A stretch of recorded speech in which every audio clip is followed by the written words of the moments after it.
प्रेरणास्पद कथाएं YouTube channel पर मैं धनंजय जैन आप सभी का हार्दिक अभिवादन करता हूं। छोटी सी कहानी डीजे की जुबानी। दोस्तों, एक राज्य में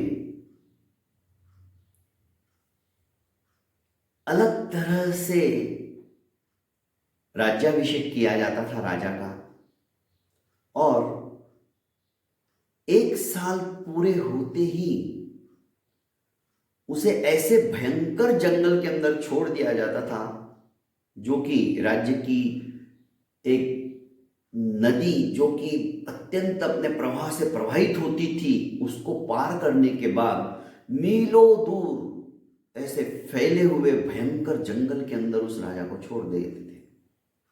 उस राज्य का नियम था, और ये नियम था जैसे ही एक साल पूरा हुआ, इस तरफ राजा को छोड़ते और दूसरी तरफ उस राज्य में सबसे पहले कोई व्यक्ति आता था उस दिन, उसी को राज्याभिषेक कर दिया जाता था। अजीब नियम।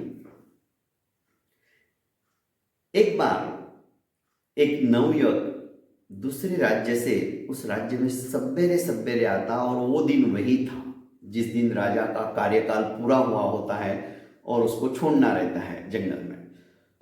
इसको बड़े गाजे बाजे हाथी के हौदे के ऊपर बैठाकर नगर में पूरी मिरौनी निकालते हुए लाते हैं। ये आश्चर्यचकित हुआ, ऐसा क्या हो रहा है। पूछा कि भाई माजरा क्या है, तो कहा कि आज से आप हमारे राजा हो। पर मैं क्यों, इस नगर का एक नियम है। अच्छा, आज आप सवेरे सवेरे आए इसलिए आप ही हमारे राजा।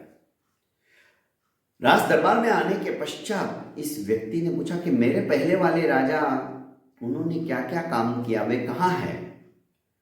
तो एक व्यक्ति ने कहा कि यहाँ का नियम है, एक साल के लिए ही यहाँ पे राजा बनाया जाता है, और एक साल का उसका कार्यकाल पूरा होते ही उसे भयंकर जंगल के अंदर नदी पार छोड़ दिया जाता है। जंगली जानवर उसे खा जाते हैं। यदि सपोज वो बच भी गया तो भूखा प्यासा ही मर जाता है। आज तक जितने राजा गए वापस लौट के नहीं आए। ये घबराया। पर दोस्तों, कभी भी विपत्ति आए या संकट का समय आए या ऐसी कोई बात हो जाए जिससे कि हमें भयभीत होने के चांसेस बढ़ने लग जाए, तो ऐसे समय में अपने धैर्य को कभी मत खोना। जिसने धैर्य खो दिया वो तो ऐसे ही मर जाएगा। इसने शांति से सोचना शुरू किया। एक साल तो उसका कालावधि तो यूं समाप्त हो जाएगा, मुझे भविष्य का सोचना है, और ये प्रथा हमेशा हमेशा के लिए समाप्त करना है।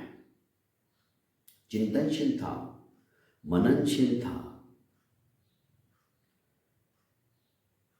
उसने आदेश दिया दूसरे दिन, नदी पार जो जंगल है जहां पर राजाओं को छोड़ा जाता है, वहां तक पूरा नदी के ऊपर से भी ब्रिज बनाकर, पुलिया बनाकर वहां तक रास्ता बनाया जाए, अच्छा रास्ता, जिससे कि रथ, हाथी, घोड़े जा सके, और वहीं पर एक भव्य महल का भी निर्माण किया जाए।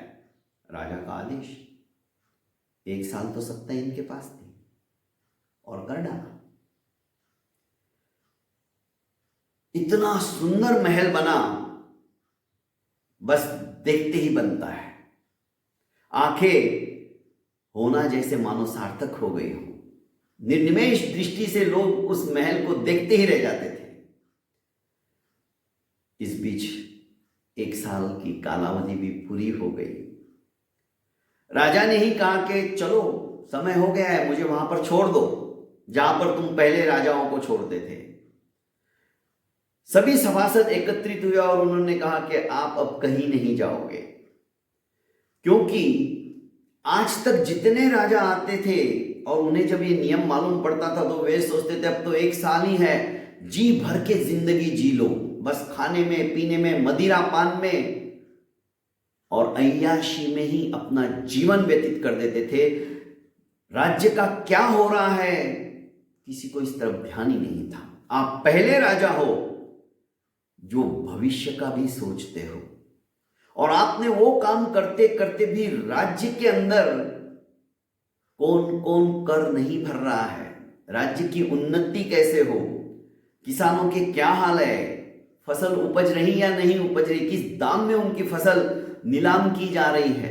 आपने सिर्फ किसानों का ही नहीं तो प्रत्येक व्यक्ति के बारे में सोचा, प्रत्येक प्रजा के सदस्यों के बारे में सोचा। इस एक साल में जो परिवर्तन हुआ है वो हम अपनी आंखों से देख रहे हैं। यदि पहले के राजा भी ऐसे करते तो हमारे राज्य की स्थिति कुछ और ही होती। अब आप कहीं नहीं जाओगे, आप एक बुद्धिमान राजा हमें मिले हैं और आपको हम जाने भी नहीं देंगे। आज से कानून समाप्त होता है। राजा यही चाहता था। समय तो लगता है दोस्तों गंदगी को साफ करते करते। आज मोदी सरकार भी ऐसी है, गंदगी साफ करते करते समय तो लग रहा है, पर आज राम राज्य भी आ रहा है। दिव्य भव्य मंदिर, 550 साल से जो सपना देखते थे लोग, आज वो पूरा करके बताया। बाकी दूसरे लोग मंदिर तो बनाएंगे पर तारीख नहीं बताएंगे, ऐसे टोंट मारते थे। 370 क्या क्या जो जो उन्होंने कमिटमेंट किया वो पूरा किया। और दोस्तों आपको पता है, पर मेरा मन कहता है एक ही कमिटमेंट के लिए बार बार ये डिबेट के अंदर जो बोलते हैं ना विपक्ष वाले कि उन्होंने तो सभी को 15-15 लाख अकाउंट में डालने का वादा किया था, उनका कमिटमेंट कहाँ गया।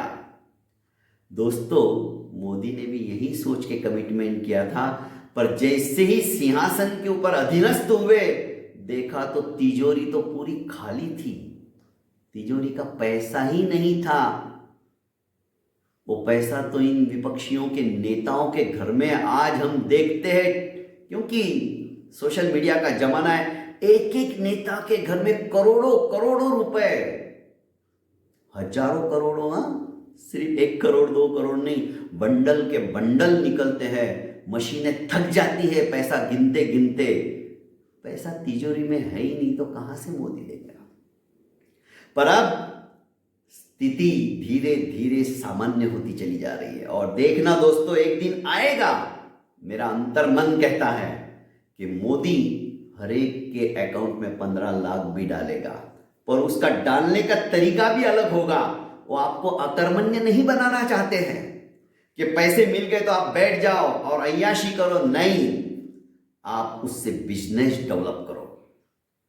आप उन पैसों से इस तरह से उन्नति प्राप्त करो कि वो 15 लाख से कब 15 करोड़ हो जाए, और दुनिया, राष्ट्र, सिर्फ हिंदू राष्ट्र नहीं, संपूर्ण विश्व के अंदर लोगों की आंखें विस्फारित नेत्रों से भारत को देखती रहे। ये सपना है उनका।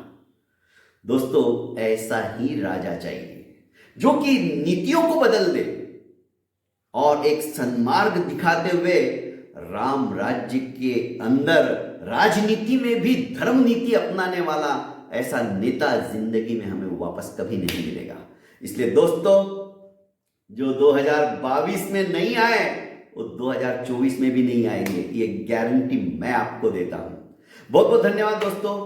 ऐसे ही राजा की अच्छी अच्छी कहानियां सुनने के लिए, आध्यात्मिकता से परिपूर्ण कहानियां सुनने के लिए मेरे इस चैनल को आप लाइक कीजिए, सब्सक्राइब कीजिए और ज़्यादा से ज़्यादा अपनों को शेयर कीजिए। प्रणाम।